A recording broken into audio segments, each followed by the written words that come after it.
Mateo capítulo 5, versículo 6, la Biblia dice: bienaventurados los que tienen hambre y sed de justicia, porque ellos serán saciados. Y continuando con mi serie de bienaventuranzas, esta ya es la cuarta bienaventuranza de 9, y espero que ya todos se sepan las primeras bienaventuranzas. Voy a hacer un examen. Yo digo la primera parte, usted me dice la bendición que recibe. ¿Listo? Número 1, bienaventurados los pobres en espíritu, porque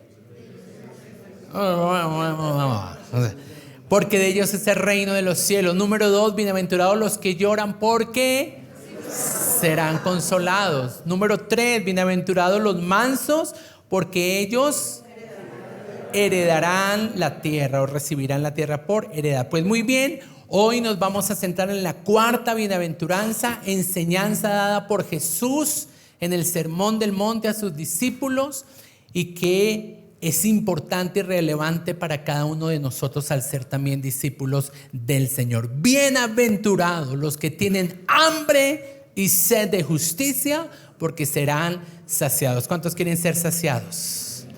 Este versículo promete que una de las bienaventuranzas o bendiciones que alcanzan a los hijos de Dios es que cuando ellos tengan hambre y sed serán saciados. Mucha atención, no dice que serán atendidos en su necesidad, no dice que quedarán satisfechos, sino que la expresión que utiliza Jesús es que quedarán saciados, o sea, más de lo que han creído y de lo que han imaginado. ¿Cuántos dicen amén a eso? Y en relación a esto, se está hablando de personas que están cruzando por tiempos de injusticia. Y yo estoy seguro que todos en un momento dado, a lo largo de nuestra vida, hemos experimentado circunstancias de injusticia. Porque por donde quiera que miremos, el mundo está atestado de injusticia.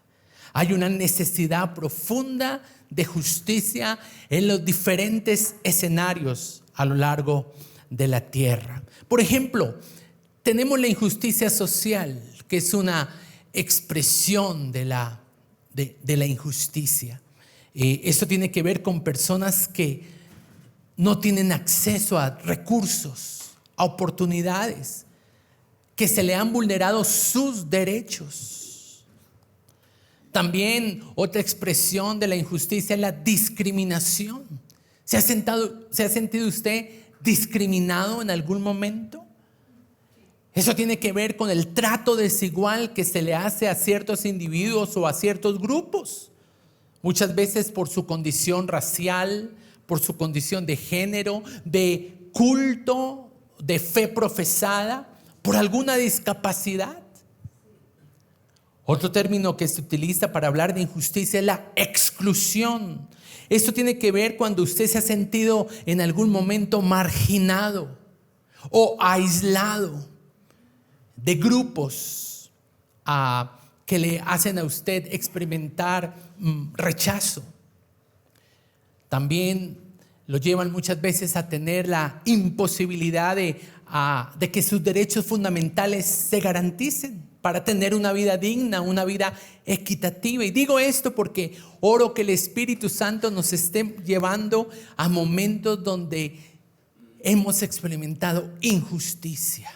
Porque la promesa del Señor es que en esos momentos los hijos de Dios seremos saciados de la justicia del Señor. En el ámbito jurídico, cuando el sistema legal no protege los derechos de los individuos o grupos. En el ámbito económico, cuando la riqueza se concentra excesivamente solo en unos pocos. La desigualdad salarial, que no se le compense a usted su trabajo, que no se le dé lo que merece la labor que usted hace. También injusticias en el ámbito del conocimiento, cuando no se puede acceder a la educación. Y algo que no podemos pasar por alto, y es que los hombres y mujeres de fe también cruzan por escenarios de injusticia. Por ejemplo, en Hebreos 11, donde se habla de los héroes de la fe, después en el versículo 36 dice ¿otros qué? Otros hombres de la fe. Otros hombres de la fe experimentaron vituperios y azotes. Y además de eso, prisiones y cárceles. Pregunto, ¿es justo? No. Fueron apedreados. Y estamos hablando de héroes de la fe. Fueron aserrados, puestos a prueba, muertos a filo de espada. Anduvieron de acá para allá cubiertos de pieles de ovejas y de cabras para protegerse de sus enemigos. Pobres, angustiados, maltratados. Hombres de fe que experimentaron injusticia. Y me gusta mucho como la expresión del versículo 38 de esos hombres. El mundo no era digno. Porque fueron hombres que en medio de la injusticia permanecieron firmes en la fe. Y por eso son dignos de quedar allí en ese listado de héroes y heroínas de la fe, a pesar de estar errando por los desiertos, por los montes, por las cuevas y por las cavernas de la tierra. Por eso actualmente, hoy en el cielo, se escucha un grito desgarrador desde la tierra diciendo: Señor, hazme justicia. ¿Puede usted decirlo conmigo, por favor? Señor, hazme justicia. Ese es precisamente el título de la enseñanza del día de hoy. Y esa expresión la encontré en el capítulo 18 del Evangelio de Lucas, en los primeros versículos. Y habla acerca de una viuda. Y es el primer personaje de algunos de los que hoy quiero compartir con ustedes, que experimentaron injusticia. El caso de esta viuda experimentó injusticia a nivel judicial. Y Jesús está hablando de esta mujer, versículo 2, y decía Jesús: había en una ciudad un juez que ni temía a Dios ni respetaba a hombre. Había también en aquella ciudad una viuda, la cual venía a él diciendo: hazme justicia de mi adversario. Y este juez, versículo 4, no quiso por algún tiempo, pero después, por favor diga conmigo, pero después, dígale a la persona que está al lado, pero después de esto, dijo dentro de sí: aunque ni temo a Dios, ni tengo respeto a hombre alguno, sin embargo, porque esta viuda me es molesta, le haré justicia. ¿Cuántos reciben esa palabra? Le haré justicia. No sea que viniendo de continuo me agote la paciencia. Y dijo entonces el Señor: oíd lo que dijo el juez injusto. ¿Y acaso Dios no hará justicia a sus escogidos, que claman a Él de día y de noche? ¿Se tardará en responderles? Y quiero que usted reciba esta palabra en su corazón. Os digo que pronto les hará justicia. ¿Cuántos pueden dar un fuerte aplauso al Señor, Dios de toda justicia? Él es justo. Esta parábola nos presenta inicialmente un juez que se espera que administre la justicia de una sociedad con equidad y con rectitud. Pero como actualmente acontece, los jueces encargados de velar por la protección, seguridad y la justicia de la sociedad no tienen ningún temor de Dios. Lamentablemente han sido llevados a esos lugares de autoridad por malas decisiones del mismo pueblo, que no considera las implicaciones que se tiene por no apoyar personas rectas, que operan con equidad y que sobre todo tienen temor de Dios en su corazón.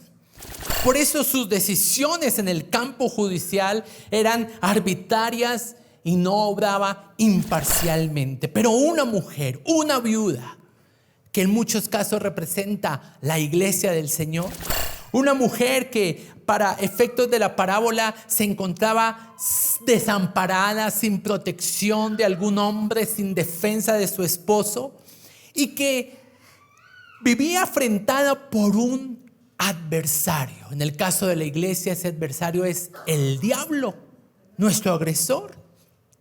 Y de acuerdo al contexto y a lo que acabamos de leer, ese agresor se aprovechaba de esta viuda de una forma injusta. No se dice exactamente qué tipo de injusticia estaba atravesando esta mujer, pero debió haber sido una situación tan devastadora para que esa mujer se le apareciera en todos los lugares a ese juez con un cartel diciendo: hazme justicia. Por todo lado el juez veía a esta mujer con este cartel, con este clamor: hazme justicia. Esta mujer tenía hambre y sed de justicia. Y como lo vemos finalmente en el texto, y como lo dice la bienaventuranza, al final es saciada de la justicia del Señor. Ahora, ¿cuándo? Después de un tiempo. En el versículo 4 dice la Biblia: pero después. Un tiempo después. Y allí es donde debemos recordar lo que la Biblia nos enseña: el corazón de los reyes, el corazón de los jueces, el corazón de las autoridades está en las manos del Señor. Y Él lo mueve como se mueve el agua en un vaso para llevar a cabo sus propósitos. Tal vez usted está enfrentando una situación de injusticia frente a un hombre, frente a una mujer que no tiene temor de Dios y se ha obsesionado con privarlo a usted de un sueldo justo, de un juicio justo. Pero hay un Dios en los cielos y en la tierra que es justo y que Él te dice: pronto les haré justicia. Porque esa es su palabra, porque esa es su promesa. Y considerando este texto, vienen los puntos de mi enseñanza. Algunas cosas que no se pueden perder, algunas cosas que debemos cuidar cuando estamos pasando por el tiempo de injusticia. Número 1, y Jesús claramente muestra el propósito por el cual Él enseña esta parábola en el versículo 1 de ese mismo capítulo 18 de Lucas. Dice que Jesús refirió esta parábola acerca de la necesidad de orar. ¿Cuándo? Siempre y nunca desmayar, que es una de las primeras cosas que el diablo quiere robar de la iglesia cuando se vive en tiempos de injusticia: la devoción a Dios. Cuide su relación con Dios, cuide el orar, cuide el interceder. No desmaye en su relación con Dios, aunque la vida sea injusta. Y claro que la vida es injusta, Dios es justo, pero debido a personas sin temor de Dios que administran la justicia, muchas personas aún de la fe viven situaciones injustas. Pero que nada de esto lo lleve usted a perder su lugar secreto, a abandonar la oración. Esta mujer no se cansó de clamar: Señor, hazme justicia. Era su clamor incesante de día y de noche. Le agotó la paciencia a este juez, quien finalmente respondió a favor de su petición. Iglesia, no deje de clamar. La Biblia dice: clama a mí, y Él promete: yo te responderé. Él dice: pídanme y se les dará, llamen y se les responderá, golpeen a la puerta y yo les abriré. Si esta viuda hubiese dejado de clamar por justicia, el juez nunca hubiera puesto su atención sobre su causa. Y si tú estás viviendo un escenario de injusticia, recuerda: seremos saciados, como finalmente esta mujer al final fue saciada y el juez falló a su favor. Lo segundo que no podemos perder cuando la injusticia toca las puertas de nuestra vida es el temor a Dios. ¿Y por qué lo digo? Porque en el libro de Éxodo, capítulo 1, versículos 15 al 21, hay otra situación de injusticia. La primera fue una situación de injusticia judicial. Esta es una situación de injusticia de orden laboral. ¿Ha experimentado usted injusticia en el orden laboral? Muchos de ustedes me comparten sus testimonios y sabemos que en el mundo opera ese espíritu de injusticia. Pero hoy el Señor nos dice: pronto le responderé. Dice en la Biblia, allí en Éxodo 1, versículos 15 al 21, habló el rey de Egipto, el faraón, a las parteras de las hebreas, una de las cuales se llamaba Cifra, qué nombre tan bonito, y la otra Fua, no se queda atrás. Y les dijo: cuando asistáis a las hebreas en sus partos y veáis el sexo, si es hijo, mátenlo. Y si es hija, entonces que viva. Pero las parteras, que hicieron, temieron a Dios y no hicieron como les mandó el rey de Egipto, sino que preservaron la vida de los niños. Y el rey de Egipto entonces hizo llamar a las parteras y les dijo: ¿por qué habéis hecho esto? ¿Por qué habéis preservado la vida de los niños? Y las parteras respondieron: las mujeres hebreas no son como las egipcias, son robustas y dan a luz antes que la partera venga a ellas. Y escúcheme esto, porque esa es la confirmación de que los que tenemos hambre y sed de justicia seremos saciados. Dice el versículo 20: y Dios hizo bien a las parteras. El pueblo se multiplicó, se fortaleció en gran manera, y por haber las parteras temido a Dios, Él prosperó sus familias. ¿No es fiel nuestro Dios? Una autoridad que operaba de una manera injusta, dando órdenes en contra de los principios que rigen la conducta de dos mujeres que tenían temor de Dios. Ellas se encontraban en una situación muy difícil, y la pregunta que uno se hace al leer este texto es: ¿mantendrán estas mujeres sus principios? ¿Mantendrán estas mujeres lo que fue estampado en su corazón seguramente por sus padres, por sus abuelos? Asuntos de fe que aprendieron de parte del sacerdote de la época, o por quedar bien con el faraón, o por obtener algo más o una bonificación adicional, estarían dispuestas a negociar esos principios. Pregunto: ¿era justo o injusto lo que el rey les ordenaba hacer? Totalmente injusto. Y nosotros leemos los versículos uno tras otro y pasamos de largo la historia, pero imagínese todo el temor que de repente pudo venir al corazón de estas mujeres. Empezaron a tener temor por su futuro, por sus empleos. Si desacataban la instrucción, las podían echar. Quedaría en riesgo su provisión, su bienestar familiar.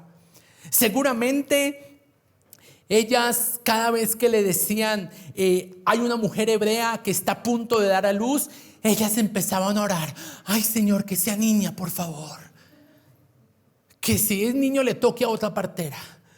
Pero ellas oraban para que el bebé fuera mujer.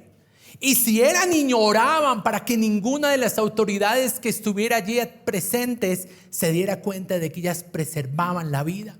Era una situación muy difícil, porque tenían temor de Dios y habían predeterminado no hacer nada en contravía de lo que Dios les había ordenado.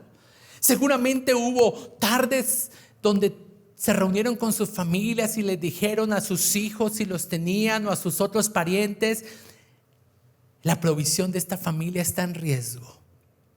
Es posible que no podamos seguir viviendo como lo venimos haciendo. En el peor de los casos, sus vidas como las nuestras pueden estar en riesgo. Y todo eso por una autoridad injusta. Pero al final, como la Biblia lo promete, estas mujeres hambrientas y con sed de justicia, al final fueron saciados de la justicia de Dios. Dígale a la persona que está al lado: será saciado. Número 3, cosas que no podemos perder frente a situaciones injustas: la esperanza.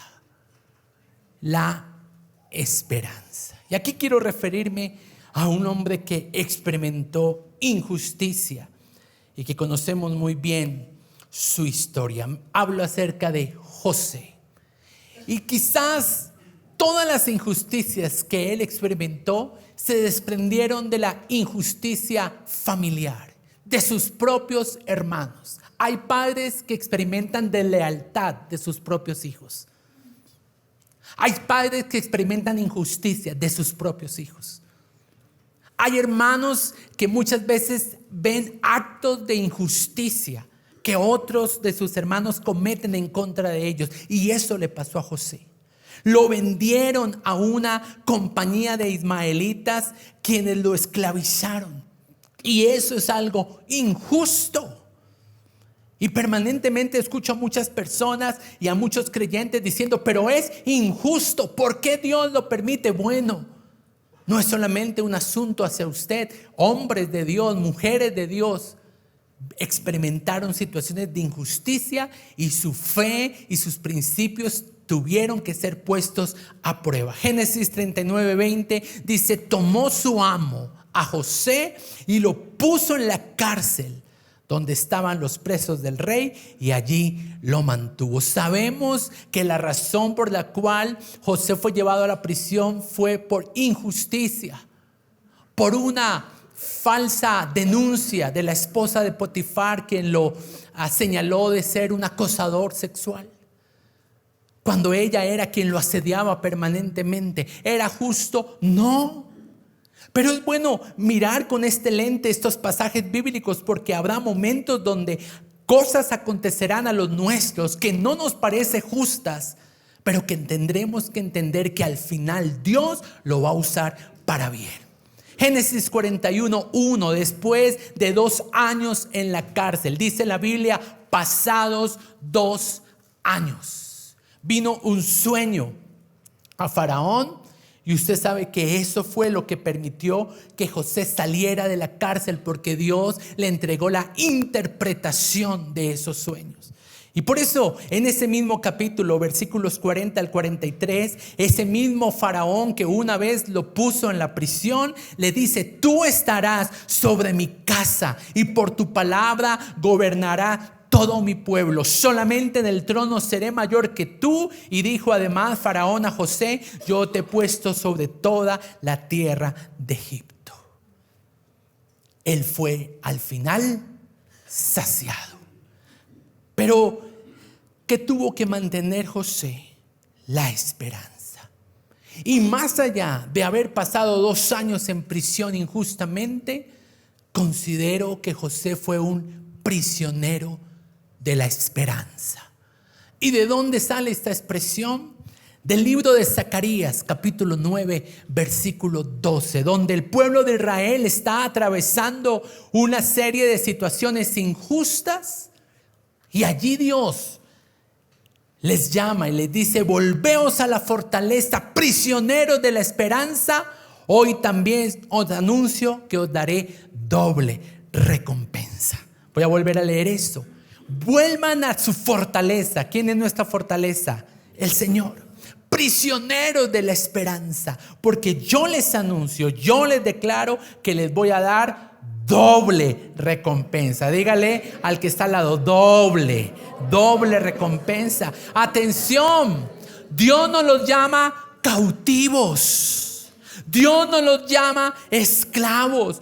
Dios no los llama víctimas de la injusticia. Dios los llama prisioneros de la esperanza. Y José es un ejemplo tremendo de un prisionero de la esperanza. Porque un prisionero es una persona que permanece en su calabozo. Y en el caso de los hijos de Dios, nosotros debemos permanecer en situaciones de injusticia, confiando en el futuro que Dios nos ha prometido, y eso llena nuestro corazón de esperanza. Mucha atención, porque hay personas que están prisioneras del odio. Hay personas que están prisioneras del mundo. Hay personas que están prisioneras del rencor, del resentimiento, de la amargura. Pero José se hizo prisionero de la esperanza. ¿Cuántos se van a declarar hoy prisioneros de la esperanza? Podrán venir situaciones en mi contra, pero yo me declaro un prisionero de esperanza en el futuro que Dios tiene preparado para mí. José sabía, en medio de las situaciones injustas que cruzó, que Dios le había dado un sueño, una palabra, una promesa. Y eso llenó su corazón de esperanza. Y al final pudo ver el cumplimiento de esas promesas porque Dios los sació como lo promete en su palabra. Esta porción del libro de Zacarías la busqué en diferentes versiones. Dice en la traducción lenguaje actual: yo me comprometo en este día a hacerlos 2 veces más felices. En la versión de traducción lenguaje actual, les digo que voy a darles en bendición el doble de cuanto tuvieron que sufrir. En la nueva traducción viviente, hoy prometo que les daré 2 bendiciones por cada dificultad. ¿De qué me habla esto? Esto me habla de que Dios no solamente es un Dios que restaura, sino también restituye. Es parecido pero diferente. Restaurar es que usted vuelve al lugar de donde una vez la injusticia lo sacó.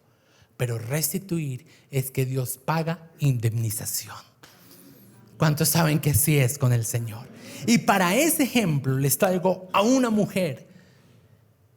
Segunda de Reyes capítulo 8, versículos del 1 al 6. Les estoy hablando de la mujer sunamita. Esta mujer experimentó lo que acabamos de leer: restitución y restauración. El Señor dice: he aquí yo vengo con retribución y pago. Esta mujer de repente, debido a una situación de injusticia económica, tuvo que abandonar su finca, su hacienda. Una situación debido al pecado del pueblo trajo juicio. Y ella de repente, anunciada por la voz del profeta, tuvo que abandonar su casa, sacar a su familia, porque venía sobre la tierra 7 años. ¿Cuántos? 7 años. El hambre visitó la tierra por 7 años, pero pasados esos 7 años ella regresó, retornó para pedir al rey regresar a su tierra. Y esta fue la respuesta. Versículo 5, estoy leyendo Segunda de Reyes 8. Mientras Jesse estaba contándole al rey de esa época cómo había hecho vivir al hijo de una mujer, he aquí esa mujer, la mujer sunamita, a cuyo hijo él había hecho vivir, vino para implorar al rey: hazme justicia. Ella vino a implorar por su casa, por sus tierras. Y Jesse dijo: ay, Señor mío, mire, esta es la mujer. Ese es su hijo al cual Eliseo hizo vivir. Algunos dirían: uy, qué coincidencia. No, es una diosidencia. Le estaban hablando de esta mujer y de los milagros que Dios había hecho a favor de ella, y de repente ella aparece en escena. Y entonces el rey la ve con gracia, la ve con honra. Y dice allí en el versículo 6: y preguntando el rey a la mujer, ella se lo contó. Y entonces el rey ordenó a un oficial, al cual dijo: hazle devolver todas las cosas que eran suyos. ¿Eso cómo se llama? Restauración. Pero luego le dice: y todos los frutos de sus tierras desde el día que dejó el país hasta ahora. Le dio intereses. Y eso es lo que el Señor hace. Aquel que tiene escenarios de injusticia experimentará la saciedad de justicia de parte del Señor. Pero ¿qué tenía que esperar esta mujer? 7 años. Y eso me habla de lo cuarto que no podemos perder frente a la injusticia: la paciencia. La paciencia. Dígale al que está al lado: ahí te están hablando. Usted que está impaciente, que no se acaba el servicio, ahí le están hablando. Yo estaba impaciente ahorita que vi un movimiento de un lado para el otro, Silvio, Carlos, y yo ya estaba acá. Pero gracias a Dios ya fui saciado. Mire. Paciencia.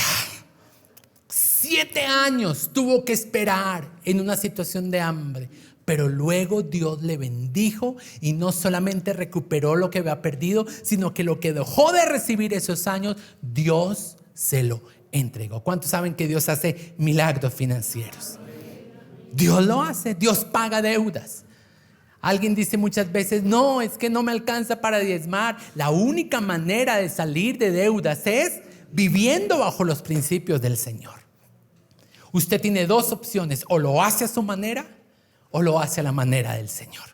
Y cuando usted lo hace a la manera del Señor, la Biblia promete que usted será saciado.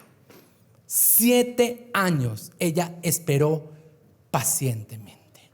Y número 5, claro, cuando debido a la injusticia se ve afectado mi devoción por Dios, se ve afectado el temor a Dios, se ve afectada la esperanza y la paciencia, el fin último del enemigo es quebrantar nuestra fe. Y muchas personas hoy tienen su fe quebrantada como situaciones de injusticia que han vivido. Injusticia en el colegio, en la universidad, en el trabajo, en su familia, en su casa. Injusticia dentro de la iglesia. Y por eso quiero concluir hablando hoy del máximo exponente de fe en Dios y en su palabra. Me refiero al Señor Jesucristo. Y digo que es el máximo exponente porque la Biblia así lo dice. Dice que Él es el autor y el consumador de la fe, y que por eso debemos tener nuestros ojos puestos en Jesús. Y en la parábola que leí a continuación, que leí al comienzo, a propósito dejé una pregunta al final que Jesús hizo. No sé si ustedes recuerdan la pregunta, pero la pregunta fue esto: ¿será que a mi regreso, hallaré fe en la tierra? Porque muchos no pueden ver la saciedad de la justicia de Dios por falta de fe.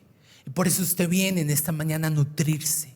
Por eso usted viene en esta mañana a la mesa del Señor, para fortalecer su fe y para saber que en escenarios de injusticia usted no puede exponer su fe para que el enemigo la robe.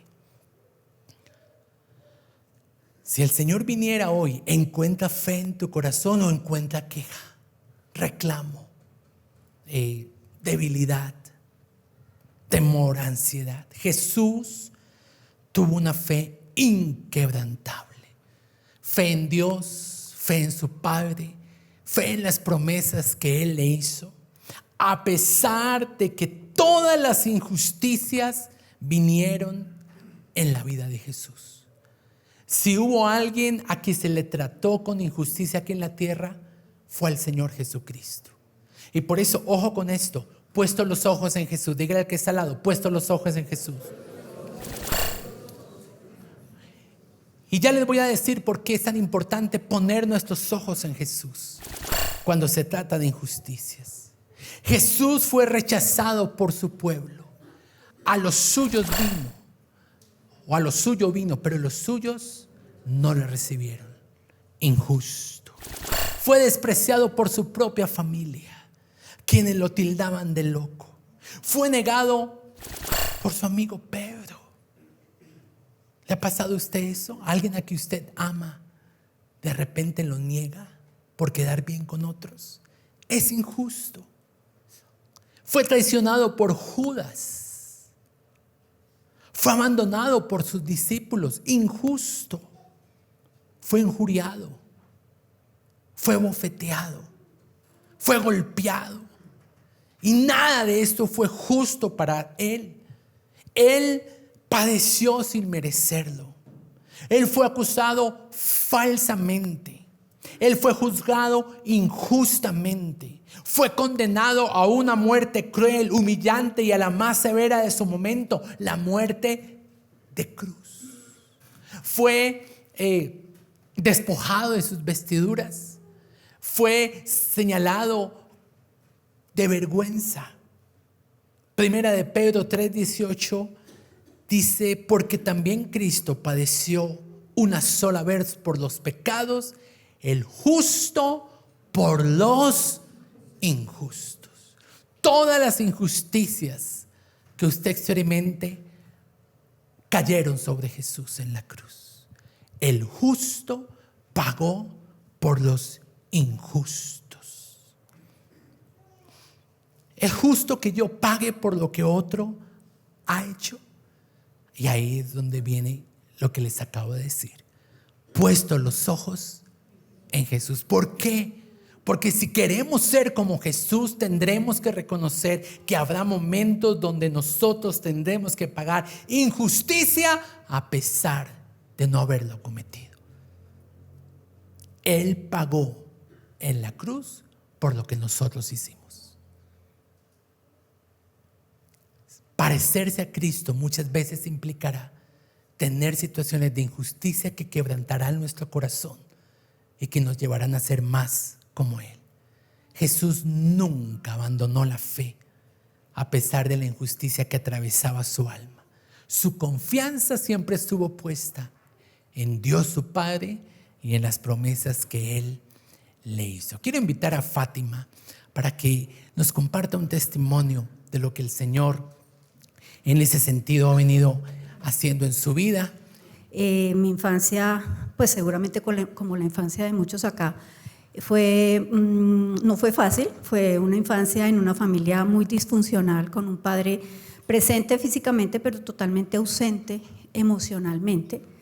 Crecí con mucho temor, con mucha ansiedad, mucho temor hacia el futuro. Siempre le escuché decir a mi papá, es que no hay plata. ¿Usted qué cree? Es que yo, plata. Bueno, ustedes ya saben el pedacito, la palabra que falta ahí. Y en mi adolescencia, cuando siempre fui una niña como muy llevada a los principios y valores y muy comprometida con ser una buena niña, digámoslo así. Fui una buena estudiante, y cuando llegó ya el momento de definir mi carrera, yo le dije a mi papá, papi, yo quiero estudiar ingeniería de sistemas. Él me dijo, ¿cómo se le ocurre? Primero, yo no tengo plata para pagarle eso. ¿Usted cree que yo, plata? Ok. Segundo, usted es una mujer. ¿Usted cómo va a creer que usted va a estudiar esa carrera? Esa carrera es para hombres. Y en ese momento de mi vida, la carrera apenas iniciaba. Yo soy de Cali. La carrera apenas iniciaba en la Javeriana de Cali. Pero yo me empeñé, yo le dije, Señor, ayúdame, yo quiero estudiar esta carrera. Y milagrosamente Dios proveyó y milagrosamente terminé la carrera, con muchas dificultades económicas, en fin. Pero Dios fue bueno, pero se convirtió en un reto para mí demostrarle a mi papá y demostrarle al mundo que yo sí era capaz. Y ahí es donde vamos creando esas fortalezas, esos pactos internos de yo le voy a demostrar al mundo que yo soy capaz. Y bueno, crecí, Dios me dio la oportunidad de tener muy buenos trabajos, gloria a Él. Me casé, tuve 3 hijas y tenía una vida perfecta. Aparentemente, ante los ojos del mundo, mi vida era ideal, perfecta, hermosa. Me consideraba y me ufanaba de ser una mujer de fe, pero tenía muchos grietas en mi carácter, como nos enseñan acá. Y Dios empezó a mostrarme que yo necesitaba un proceso de sanidad, porque a pesar de tener aparentemente todo, yo no era feliz, yo no me sentía feliz. Y yo siempre me preguntaba y le decía a Dios, Señor, yo tengo todo para ser feliz, pero yo no soy feliz. Y Dios empezó un proceso de sanidad en mi vida, y lo primero que hace Dios, como nos lo enseñaba el pastor en esa charla tan hermosa de las estaciones de las promesas, es como Dios nos da sus promesas. Hace, no sé, en el 2002 me dio un par de promesas en un primer seminario que empecé a hacer de sanidad interior. Una de esas promesas creo que está en Éxodo, donde Dios le dijo a Moisés, porque será cosa tremenda la que yo haré contigo, y verá todo este pueblo que yo estoy contigo. Bueno, la segunda promesa fue, la mujer llena de gracia tendrá honra. Bueno, yo no entendía esas promesas en esa época de mi vida, como les digo, mi vida era perfecta, pasó el tiempo, tengo 3 hijas, la segunda de ellas fue siempre la más usada por Dios, por el Espíritu Santo, la que más se conmovía con el Espíritu Santo, y asimismo hoy en día ha sido la que más ataque del enemigo ha recibido, porque así es en nuestras vidas. Cuando vamos a ser más usados, recibimos más ataque del enemigo. Esa niña tendría por ahí 8 o 9 años y un día me regaló una hoja así con una promesa que está en Génesis, si mal no estoy, no recuerdo, cuando José le pone a su segundo hijo Efraín, le dice, porque Dios me ha fructificado en la tierra de mi aflicción. A mí me impactó muchísimo esa promesa, pero yo no la entendía, ¿sí? Yo la puse en una pared de mi habitación y yo todos los días la veía y yo decía, pero Señor, ¿qué es lo que tú me quieres decir? ¿Cuál tierra de aflicción? Si yo estoy viviendo en un paraíso, ¿cuál tierra de aflicción? Bueno, pasaron muchos años, estaciones de la promesa, Dios da la promesa y se llegó la pandemia. Yo creo que todos los que estamos aquí sentados de alguna u otra forma nos vimos afectados por la pandemia, seguramente perdimos seres queridos, seguramente perdimos trabajo, se perdieron matrimonios, divorcios, se perdió económicamente muchas cosas y llegó la prueba de mi fe, realmente, al punto que venía el pastor. Llegó un momento, como les decía, yo siempre he sido muy radical en mis principios y mis valores. Para mí o es blanco o es negro. Para mí no existen zonas grises en cuanto a los principios y los valores que Dios nos enseña. Creo que es imposible que hayan zonas grises. Pero llegó un momento de mi vida en que se presentó esa inflexión allí durante la pandemia y yo tuve que decidir entre, no sé qué palabra usar, entre seguir atendiendo los reclamos y las demandas de mi familia o ser fiel a los principios y valores que Dios me daba. Porque básicamente lo que a mí se me pidió en ese momento es niegue a su Dios y siga al mundo. Y yo dije, no, Señor, yo voy a escoger por lo eterno, yo voy a escoger por ti. Así el mundo se me venga encima, yo voy a escoger por ti. Y así fue. Mi vida ideal y perfecta se derrumbó como un castillo de naipes y de la noche a la mañana quedé sola. Perdí muchísimo, perdí a mi familia, perdí a mis hijas, perdí mi casa, tuve que salir de mi casa, perdí hasta la gata que tenía una gatica, hasta la gata la perdí. Y empieza un proceso de tribulación muy fuerte en mi vida. Pero hoy yo les quiero decir a ustedes, hombres y mujeres de fe, la tribulación Dios la usa como liberación, ¿sí? Muchas veces no nos damos cuenta de todas las ataduras que tenemos, de todas las grietas que tenemos en el carácter. Y Dios empezó a mostrarme todas las grietas que yo tenía en mi carácter, toda mi incredulidad, mi falta de fe, a pesar de que yo me ufanaba de ser una mujer de fe. Y empieza Dios en medio de esa tribulación a recordarme promesas, a darme promesas. Me recordó esa promesa que me había dado 20 años atrás, que será cosa tremenda la que yo haré contigo. Yo le decía, sí, esta fue la cosa tremenda que tú hiciste conmigo, Señor. Vienen los reclamos, ¿sí? Viene el no poder ni orar en medio de ese dolor tan tremendo. Yo no podía ni orar, pero quiero decirles hoy que el dolor que Dios permite en nuestras vidas se convertirá en tu testimonio.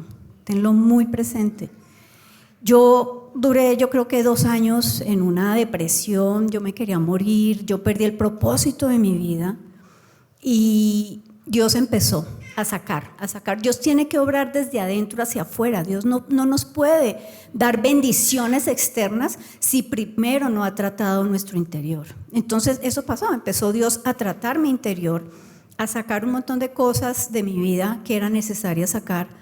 Y en el 2022 Dios me dio una promesa que hoy quiero compartir con ustedes, con alguna mujer que esté aquí pasando por una situación bien difícil, inclusive a los hombres, porque esta promesa, cuando habla de esa mujer, se refiere a la iglesia y está en Oseas 2:15, 14, 15, 16, cuando dice que Dios nos llevará al desierto y allá hablará a nuestro corazón. y allí lo conoceremos ya no como nuestro Señor, sino como nuestro esposo. Y así ha sido en mi vida. Dios me ha permitido conocerlo no solo como mi Señor y Salvador, no solo como mi Padre Celestial, sino como ese esposo que cuida, que protege, que provee. Ha sido muy duro, muy difícil. Yo me quería morir. Y he tenido que pedirle perdón a Dios por eso. Pero también he visto cómo Dios ha sido ese esposo maravilloso. En esa época, en ese momento tan difícil, lo primero que hizo fue, apenas sucedió en el 2020, Dios me dio otra promesa. Dios durante todo este tiempo se ha mostrado como mi proveedor. Había un sueño en mi corazón que a veces nosotros abrimos huecos en la tierra, enterramos ese sueño y le echamos tierra y lo pisamos bien duro y le decimos, no vuelva a salir de ahí, sueño, no quiero ese sueño. Ese sueño no se va a poder cumplir en mi vida. Y así pasó en particular con este sueño, que es el testimonio puntual que quiero dar. Y es que yo enterré ese sueño, siempre dije, ay no Señor, yo no tengo la provisión material, porque tenemos sueños espirituales, pero también tenemos sueños materiales. No tengo la provisión para cumplir ese sueño, y Dios empezó a mandarme la provisión, y de pronto tenía la provisión, pero el temor llegaba a mi vida, el enemigo hablando en la mente, no, yo no puedo, Señor. No, yo más bien dejo ese sueño a un lado. Y viene la convocatoria a la obra de teatro, ¿sí? Y yo siempre digo que Fabiana es una mujer de una fe muy fuerte, porque cree que nosotros somos capaces de representar todo lo que Dios quiere representar aquí al frente. Y en esa obra, como siempre sabemos, Dios primero hizo una obra poderosa en la vida de cada uno de los que estuvimos allí presentes en la obra. Y Dios empezó a hablar nuevamente de los sueños. En el 2013 Dios me dio esa promesa que ahorita nos compartía el pastor acerca de Jeremías 29:11, donde él dice que Él tiene un futuro lleno de esperanza para nosotros. Pero desafortunadamente la tribulación nos hace perder la esperanza. Así que en esta obra y en lo que teníamos que compartirles en la obra, Dios empezó a hablarme nuevamente de esa esperanza y de ese futuro que Él quería darme, y de cómo debemos profetizar acerca de las palabras y las promesas que Dios nos ha dado. Fue muy lindo ya el participar en la obra, y este lunes, llega nuevamente el enemigo a mi mente. No, usted no es capaz, ¿qué tal que se quede sin trabajo? ¿Qué tal que no pueda cumplir? ¿Qué tal que esto, que lo otro? Y volví a hacerme ese voto interno, a decir, no, Señor, yo no puedo meterme en este proyecto, no puedo, no, imposible. Y cuando en la tarde recibo una llamada, de pronto casi todos tenemos un tío por allá, rico, que no es muy crédulo, que es un incrédulo. Me llama este tío y me dice, bueno, ¿y qué pasó? ¿Usted qué pasa que no toma esa decisión? Yo, no, tío, no, eso es mejor que no, eso no. Pero ¿cómo se le ocurre? Usted, que es una mujer de Dios, que es una mujer de fe, ¿y usted qué le pasa? Las piedras hablando, ¿no? Porque así es Dios. Yo le dije, no, tío, lo que pasa es que yo ahorita estoy pasando por una situación difícil en el trabajo y mejor es tener prudencia. No, señora, no quiero que deje a un lado ese sueño, porque ese sueño Dios se lo ha dado y yo le voy a ayudar a cumplir ese sueño. En resumen, es que mi tío me dio una provisión mucho más allá de lo que yo hubiera podido imaginar o pedir para cumplir ese sueño. Y le doy toda la gloria y la honra a Dios, porque Él es fiel y porque Él hace justicia. Amén. Fátima es un ejemplo de una mujer que experimentó injusticia familiar, laboral, económica, pero hoy puede levantar su mano y decir, yo tenía hambre y sed de justicia y el Señor me ha saciado. Y si ese ha sido tu caso, tal vez en algún momento de tu vida, yo quiero que en esta mañana puedas derramar tu corazón delante del Señor y levantar ese clamor que levantó aquella viuda cuando vino ante ese juez y dijo, Señor, hazme justicia. Yo quiero que le hables al Señor de lo que la injusticia ha traído a tu corazón. Como resultado de esa injusticia, quizás tú has perdido la paciencia, quizás has perdido tu devoción, tus ganas de orar, como nos lo decía Fátima. Dejé de orar, no tenía ganas de hacerlo. Y tal vez hay personas que debido a estas situaciones, eso está viniendo sobre su vida. Por eso en esta mañana yo quiero que te acerques a Jesús y pongas los ojos en Él. Él vivió injusticia. Él fue azotado, apedreado, negado, traicionado, vendido, ultrajado, bofeteado. El justo pagó por los injustos. Puesto los ojos en Jesús, porque tal vez tú estás hoy pagando cosas injustas, pero no sabes en medio de toda esa situación lo que Dios está formando dentro de ti. Así que quiero que te arriesgues en esta mañana a dar gracias. Gracias, porque yo sé, Señor, que tu palabra no miente, que tú eres fiel y que conforme a lo que tú me has dicho que harás, así lo experimentaré. Así como en esta semana Fátima vio una manifestación de tu bendición, yo clamo, Señor, que personas acá puedan ver esa bendición que no solamente les atiende, les satisface, sino que les sacia y les da mucho más allá. Levante sus manos allí donde usted está y declárese prisionero de la esperanza. Una persona que permanece radicalmente en el temor de Dios, confiando en Él, en sus promesas y sabiendo que el Señor tiene un futuro esperanzador. Dame esperanza para esperar el futuro que me has prometido, pero dame paciencia para soportar el proceso. Ayúdame a conservar la fe y a no perder mi devoción hacia ti y a mantener mis ojos puestos en Jesús, entendiendo que tú tienes un tiempo y que así como aquella mujer esperó 7 años, esos 7 años no fueron pérdida, fueron un ahorro. El Señor te dice: pronto les haré justicia. Esa es mi confianza en esta mañana, en el nombre de Jesús. Amén.